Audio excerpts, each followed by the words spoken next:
Good morning guys sa ating for today's video. But first of all, maupay nga aga ha iyo nga tanan. So ini guys nga akong ginluto kagabi pa ini pag-ulpot ko tikang ha work.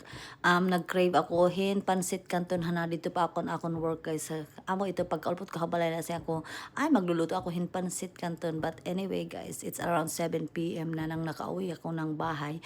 Usually kumakain kami before ako nag-work. Like 3 years ago, kumakain kami ng 5 p.m. or to 6 p.m. Meron na yung pagkain kasi gutom na yung mga minions ko at saka yung asawa ko pag uwi nila galing sa trabaho or galing sa school.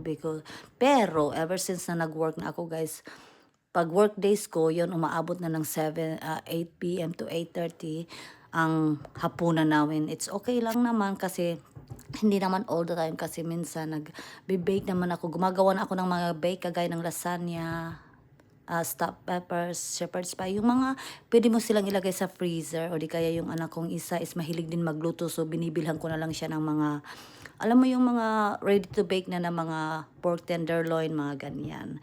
So ayan na nga guys. So ayan. Minsan umaabot din ng 9 p.m. pero usually it's during the weekend. Kasi I make sure na pag weekdays na may school at work yung asawa ko is meron at least 8:30 bago mag 8:30 nakakakain na kami. So, yun lang guys. O diba? Thank you so much for watching. See you on our next vlog. Ayan na. Buhay Amerika, buhay working mom. O diba? Ang saya. Bye!